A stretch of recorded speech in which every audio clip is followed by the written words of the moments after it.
kind of joined in late. Was there any mention, by the way, of the party sizes getting a little larger? No, there was not. I believe Nope. Lord British is still with us here in the room. If he wants to continue to sit down and chat with us for a few minutes, if he's got time, by all means. We're not going anywhere. Yeah, hang on. I still am in the room here with you, but I was debating on flipping. Yeah, we just had to clip the show because I got to keep it within the hour format, unfortunately. Yep, no problem. But I am, again, just so everybody knows, I am recording this so that we can continue to chat and possibly just throw this out there for the folks later. So everybody be aware we still are recording this on video and audio, just so everybody's aware of that in the room. So with that... Sure, so I missed the question then. What was... Lord British, I have a question that has come up in several of our guild runs, Sure. where the groups need to be slightly larger, have a little more control, because we run into, with the 8 cap, we're running into problems where we end up with like 2 groups of 8 and then maybe a group of 2. And if we might be able to, if we could go even up to 10 would be helpful. Yeah, and there's nothing magic about 8 by all means. We can set that number to any number we want. The reason we have it currently set to 8, and that would be the thing that will come up as a discussion with the combat team, decide to move that pardon. Anti-Zerg. We build scenes, like if you go out into the woods to hunt resources and fight, the way we do that is the scene is spawned for both resources and bad guys to a limit of what I believe is currently approximately 6. And we did that to be 2 parties of 8, or fractional parties that might add up to that same 16. And the reason why we put it that way is if we let in 100 people into the scene, a resource gathering scene, then no one will find any resources because so many other people have picked over it before you get. On the other hand, we want you to go into a scene and see other people, and whether they're your friends or groups that are allied with you, or groups competing with you for those same resources, because it might be a wealthy place to go search for resources. And that's why we picked a number that was approximately twice the party size. That means even 2 full parties could be roaming in a scene. Try to build the scenes where you would, find each other but not be bumping shoulders all the time, but also not lost because the scene is too big. So 8 is approximately the right number, just based on the other things that we do here. But if it was really neat, if 10 would really be that much better for people for a party, wouldn't be. I don't think that would hurt.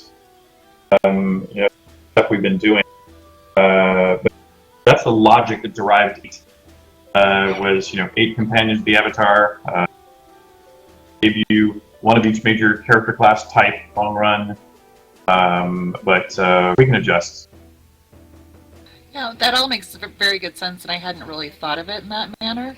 So I appreciate the explanation. It's just we just keep running into just a little. I mean, like I said, we just keep running just 1 or 2 people short of grabbing the party. Yeah, and so keep an eye on that. It's easy. It's literally just 1 number to tweak. I mean, I think it's literally that easy to change. I don't think it would have any other technical impact issue other than just tweaking 1 number, and 11th and 12th party member, however you set it to, show up on the left side down the list is automatically.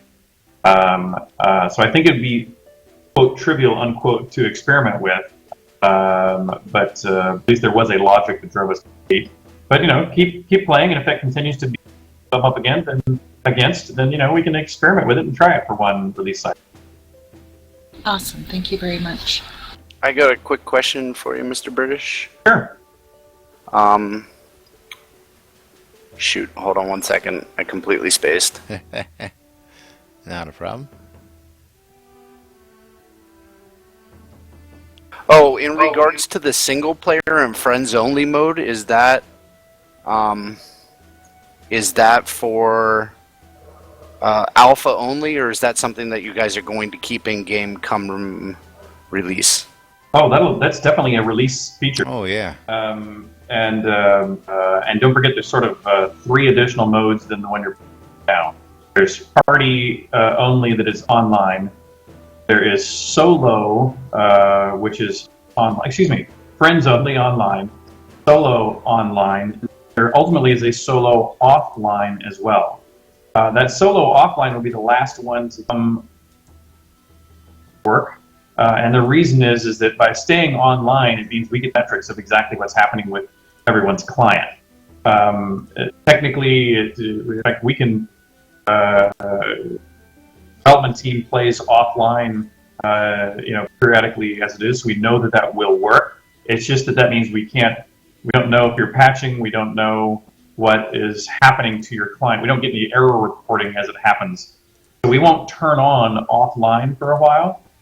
But I think you'll see us turn on the other online modes here, within the next months, just because we need to get it tested and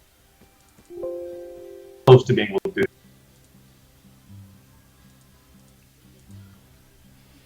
And there you go. I do have one more question, if you don't mind. Sure, go ahead. I played UO for a ton of years, and one of my favorite things to do was like the Doom rares and all the different rares that were stealable. I know there's been talk about pickpocketing, but are we going to have any kind of fun things like that? So beyond pickpocketing, what are the specific fun things you were suggesting or inquiring about? Like the stealing of rares out of scenes. Instead of stealing of rares out of. Well, like we had in UO, we had Doom, and later on, after EA got a hold of it, they had all kinds of other places as well. But just the Used to be able to grab jars and stuff. Yeah, you could do in the server birth stuff, which was super fun. Every once in a while you could grab a fruit basket off a table or the hay. Oh, okay, I now see what you're getting. So let me describe to you what's already started. Part of this code is already in. So let me kind of give you a description of getting out of the game, not just from players, but out of the game itself. Code is at least present, and if you haven't seen this show up yet, then it's not far away.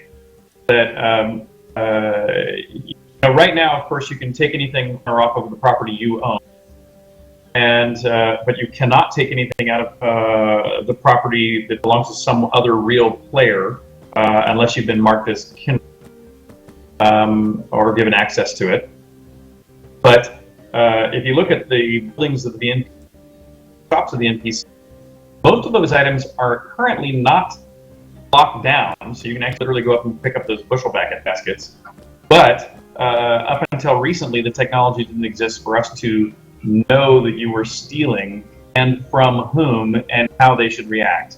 But that's going in now. I don't remember the exact state that's in there right this exact moment, but it should be that if you walk up to, if I walk up to a shop and I put some of the fruit from that shop in my pocket, a number of things will happen. Well, first of all, the game will know you stole it. So there's a rectangular area around that person's shop that says things in this shop belong to the shopkeeper.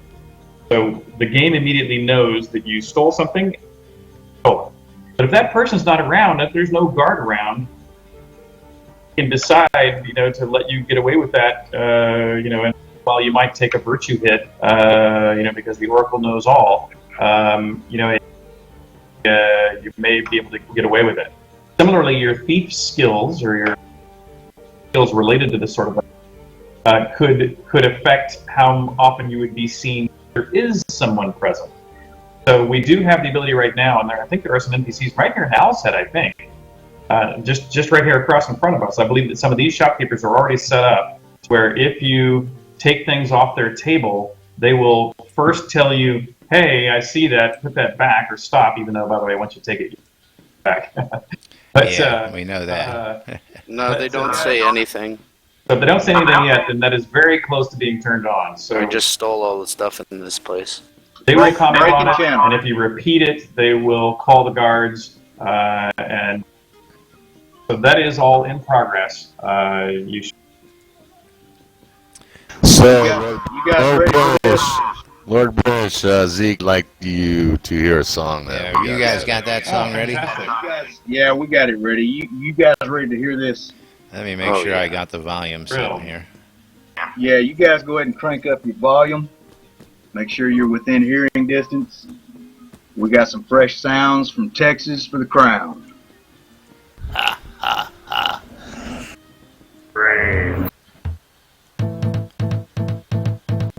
There you go. Right, Texas town. In a Texas town.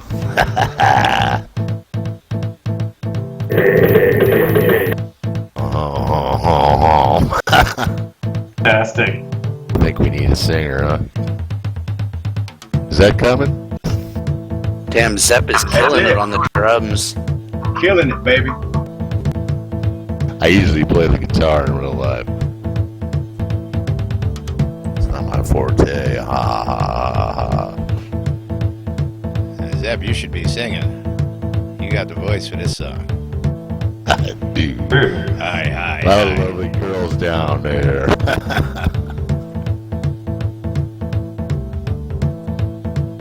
Here we go. How's your lovely wife, Overdrive. Doing great. from France, right? She is French. That is right. She's here. She's actually just a floor above me here in our office building. Tell her I said Forest hi. Club.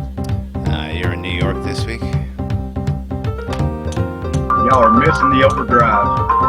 Oh no, I'm getting every minute of it.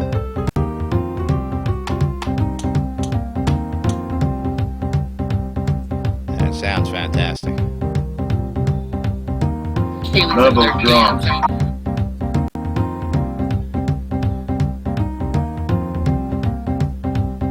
Okay, let me plug in my electric guitar.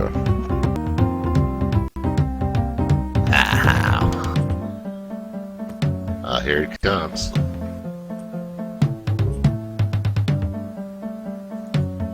Here it is.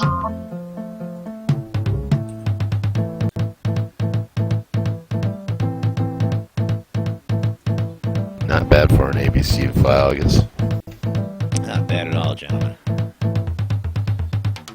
Quite agree. The Metallica one was really good. Yeah, Unforgiven is awesome. We just don't have enough players here to play. The trick is, it's not just an ABC file. So poor Ezekiel spent many hours of not sleeping to make this ABC file sound the way it does.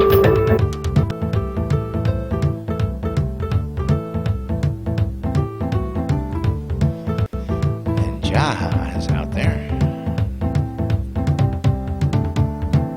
We gotta do something about long hair. My long hair ain't showing. That ponytail's up. Yeah, hippie. To be able to rotate the guitars and spin them. Listen, I'm gonna have to get a comb. Do we got combs in game? Mr. British, are you guys going to be taking the Gus balls out of the game? Oh, the Gus balls are great. We love them. We're gonna think we'd expand it. I was just curious because it makes AFK macroing super easy. Not no more. Okay, what? Macroing? Nah, only if you have a pull.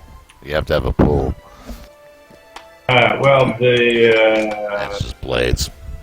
good question. We'll fix that. Whatever problem that is, we'll address it. So somebody needs to write up exactly what's going wrong there, and we'll. I believe you've actually seen that.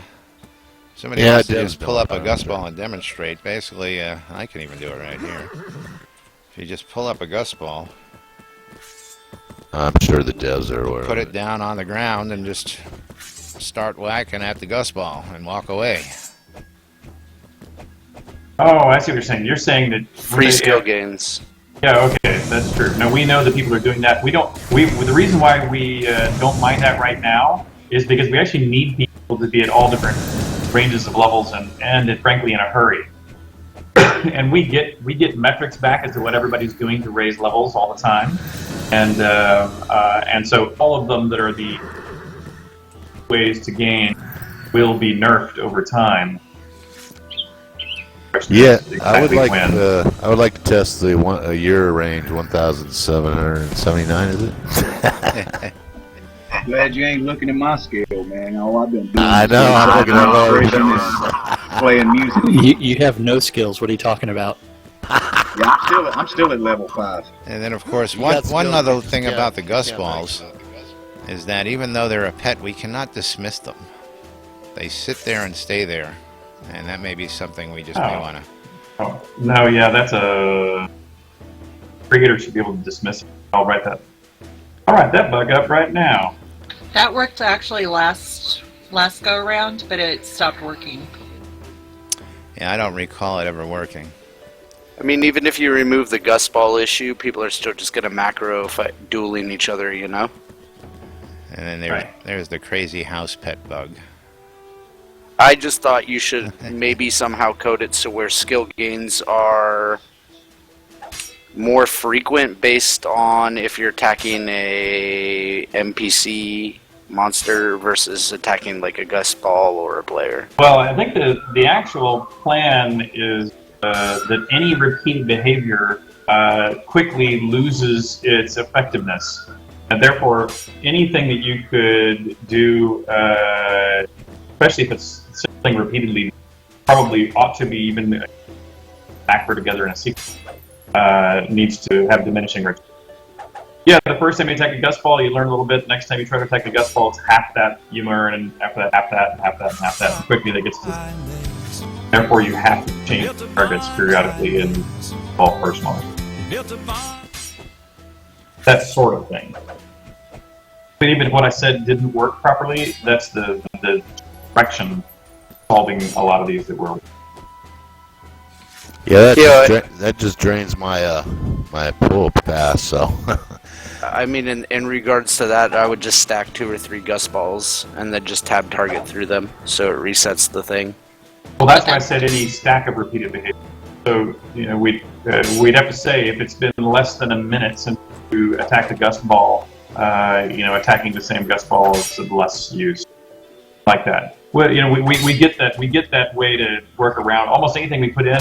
People will try to find a macro or simple round. So we will chase that for some time, but there will always be some.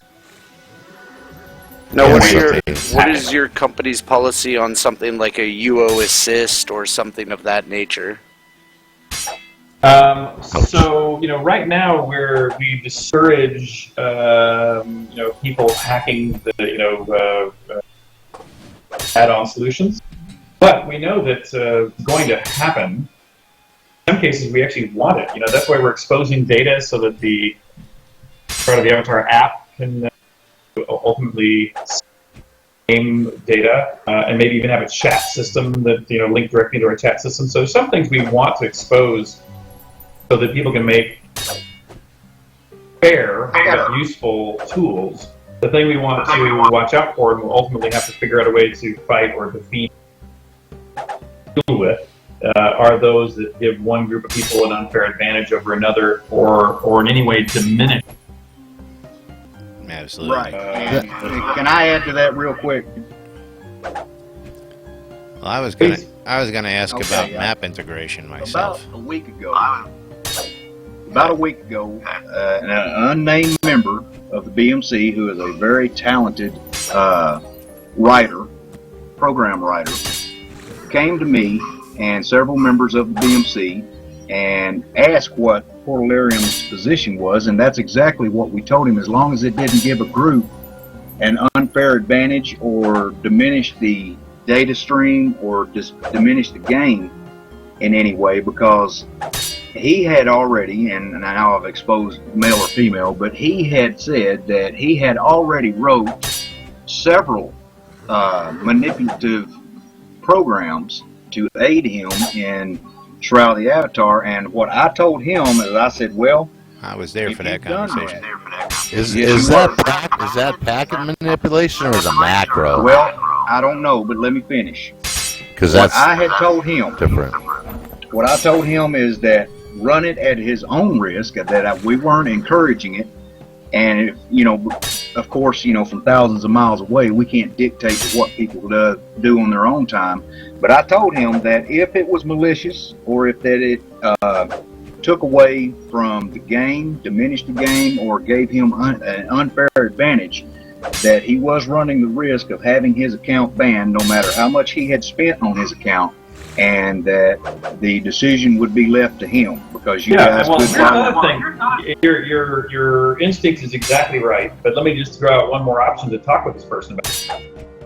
Just say go talk with Spears about exactly what you're doing. Because, for example, I'm not even sure if I'm ratting somebody out in this case or not. I don't think so, but you all may know that Violation has built, I'm not sure he still has it running, but in the early releases, it built a bot. It actually created I have one too. Yeah, I talked to him when we were there, so yeah. And so botting, what we don't want to have happen in the long-term future is, gold farming companies in third world countries bots to destroy the game for all of you. And and so Violation just asked for permission. He just stepped up and said, "Hey, I understand that long term you're going to want to understand how bots work or how they could do or what people could do with a bot. Do you mind if I write a bot? And I will never use it against you. And in fact, I will share with you what I'm doing just so that we can all be in this together and make the best game possible." And Chris told him, "Absolutely, go make your bot and let's figure out, show me what you can do." And so here's a question behind that. Here's an important question behind that. Is there any way that Portalarium can be open enough to allow a library of bots that is pre-approved by the management, and that if a person is so talented to write a bot, that they could submit that bot for approval and it go into that database maintained by Portalarium, basically an upload from the individual, tested, looked at by Portalarium, and then just kind of stored on a database. And if anybody is found running a bot script outside of that database, then they are immediately brought into question. What if I want to alter that script to make it a little bit better for my type of character that I use? Then you would have to resubmit it to Portalarium. And the idea from this is from, hold on a second. Zeke, you forgot how big their development team is. We're talking about a bot you can look at over the matter of but Zeke, where that's not even true. I think that we'll just need to come up with some standards that if people violate certain standards and we find out about it, that they need to know it's frowned upon. Okay. But and what the standards need to be, in my mind, will be something like, without Chris Spears on the line, I'm just sort of the guy that knows what's dangerous. But for example, if what somebody does is, if somebody has purchased a second client and they want to run that client a bot on the front end, driving, they've written, drive that botted character. At least I personally don't have any fundamental problem with that. In fact, we make money through that. So you had to have owned a second account for that bot to use. If, on the other hand, what you're doing is you're finding a way to go in at a low level when you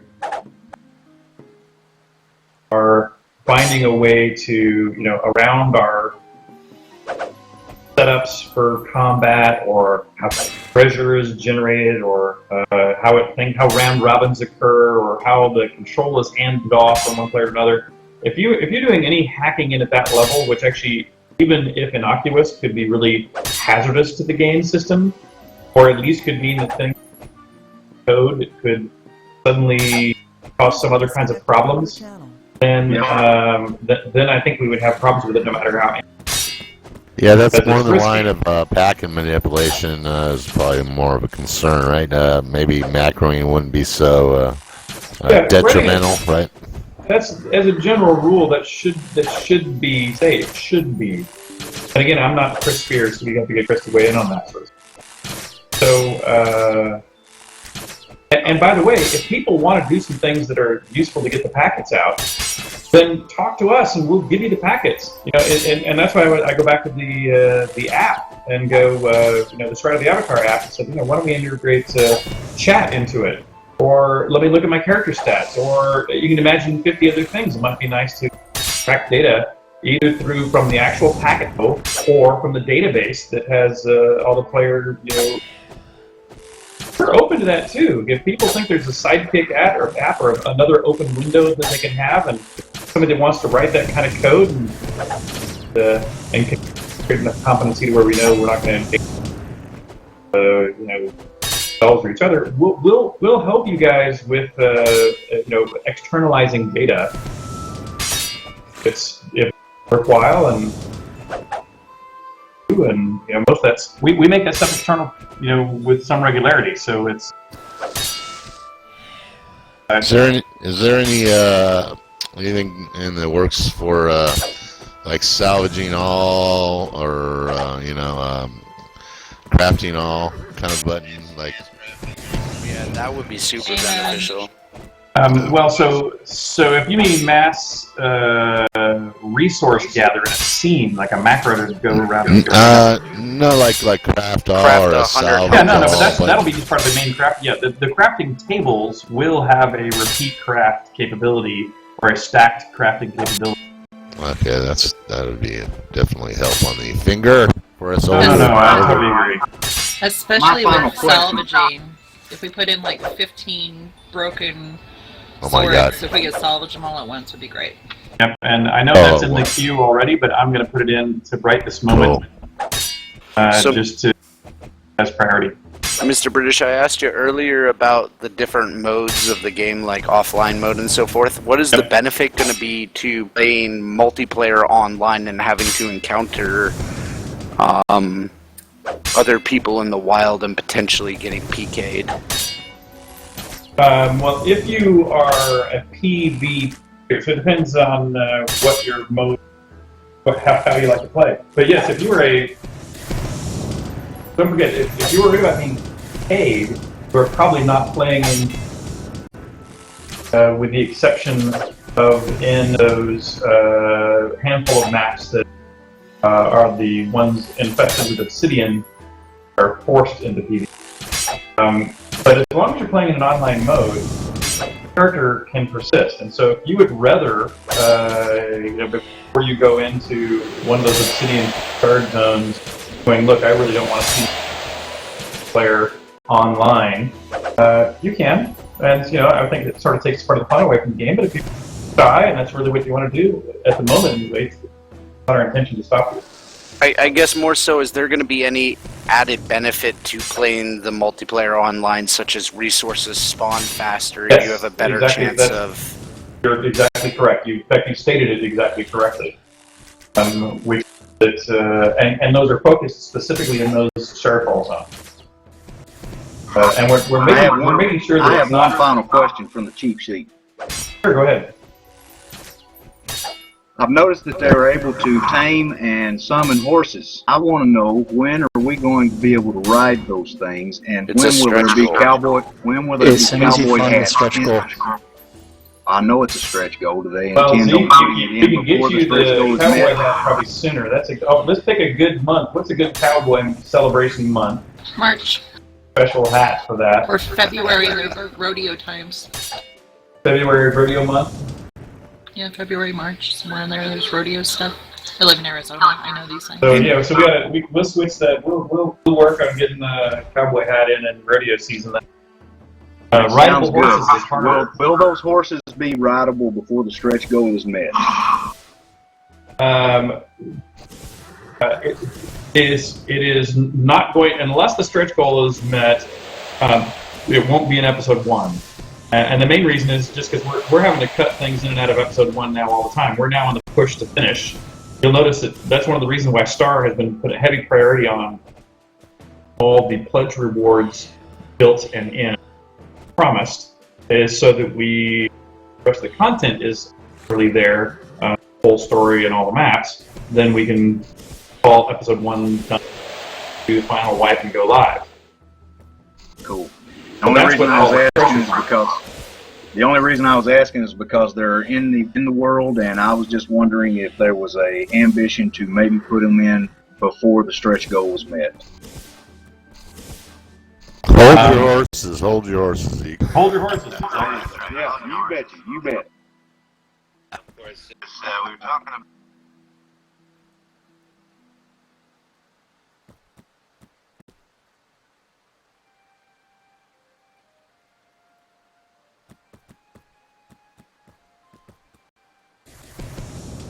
I know of the map, but I don't know what do you mean? What about it?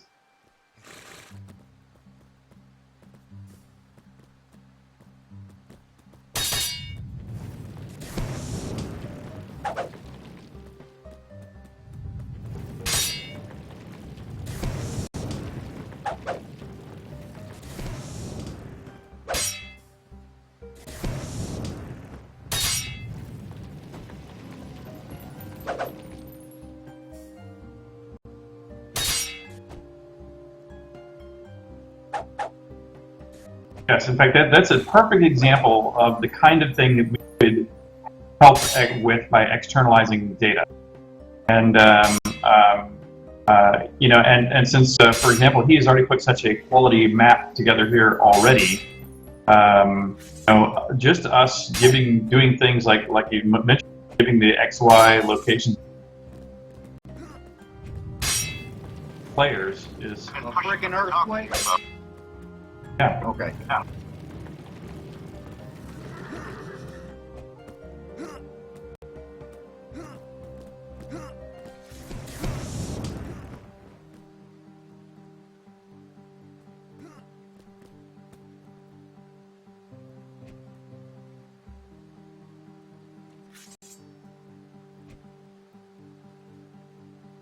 Yeah, well, let me comment on that, which is the stuff we are quote looking for unquote. All we're looking for quote unquote is to get the bugs out and get episode 1. What are we willing to support is more than that. And so if somebody else is already doing something that's really cool and beneficial to the community, help by providing a piece of data or some other manageable assistance, then we're of course very, very happy to help, because then the whole quality goes up for everybody. Will there ever be clickable links? Will the links inside the game, like wrote on paper and books, will those links ever be clickable? That's a cool question. Collectible? What do you mean collectible? Clickable. He's saying link To open links. a browser up from within the game. Oh, Site. we've talked about that too. I can't remember. There was some reason why that wasn't easy. It seems like that's a pretty trivial issue. You get viruses and shit that way. If you download, yeah. Well, I yeah, you don't think could that if was. it's a malicious I don't think that link, was the reason. I think there was some other reason. Huh. That's a good thing to put in. In fact, I'll add it. I'll add that as a JIRA and let the team tell why that's why they can't. The reason I'm asking is because there is a lot of advertisement put out through those leaflets and through books, and it would be nice if people could click those links that are on the leaflets and books to open up a browser, since this is a browser-based game, and you go directly to wherever that link is pointing them. And it is the safest way. I understand about downloading viruses, but you've got to, if you download it, then you downloaded it. Don't download is basically what I'm saying. Well, some links have malicious code in them embedded, so that's but that he's not. That's not their problem. They're saying there's some other, Lord British is saying there's some other problem. Yeah, it wasn't. I just put it in as a JIRA. We'll see what the team says. But yeah, it wasn't because of our concern about people downloading viruses, etc. We assume that everybody surfs the web these days, and they already have whatever protection. What, Lord British? What about Ultima 6 and their the interface with the bags and everything? That was very, very cool. It's we have to use list mode. Are they working on something where we can actually see, open up and see the all the gold and stuff? It's yes, I'm a big fan of the bag mode myself, but the team is very heavily focused on. You can't actually switch it to bag mode. It's just not as refined as list mode. Yeah, when you go to list mode in your inventory, it can't go to set one to the other, but it's like so cluttered. It's not like the Ultima 6. There was something different about it. I don't know what it was. Yeah, we need to give that some love. That will come at some point. Because that is a very intriguing part of the game. You open it, it's like a Christmas gift opening that stuff. Quite agree. Quite agree. It Well, has hey, been guys, great, Duty calls, and I got to go. Yeah, I'm in the same. Bring some toilet paper. It was very nice meeting you. Thank you My for your pleasure. time, sir. Absolutely. Yes, we appreciate your time. My pleasure. I'll see you guys. I'm going to leave both the chat room and the games. Thanks for joining us again here today, Richard. We appreciate it. And again, come back and join us anytime. You've got the information. We'd love to have you any day of the week here. Yeah. And everybody else in the room, thanks for joining us again. User disconnected from your channel. Thanks for hosting, Les. Is just a really unique surprise today. We weren't expecting that. He just showed up on scene during the show and sat down and says, "Well, I guess I'm going to have to install TeamSpeak." And when I heard him say that, when I saw him say that on screen, I immediately sent him the TeamSpeak info, and he came right on in. So, all right, I'm wrapping up this little video for you folks. That's a special NBNN exclusive for you folks out here. Later on, you'll see this here shortly on YouTube. Thanks for watching.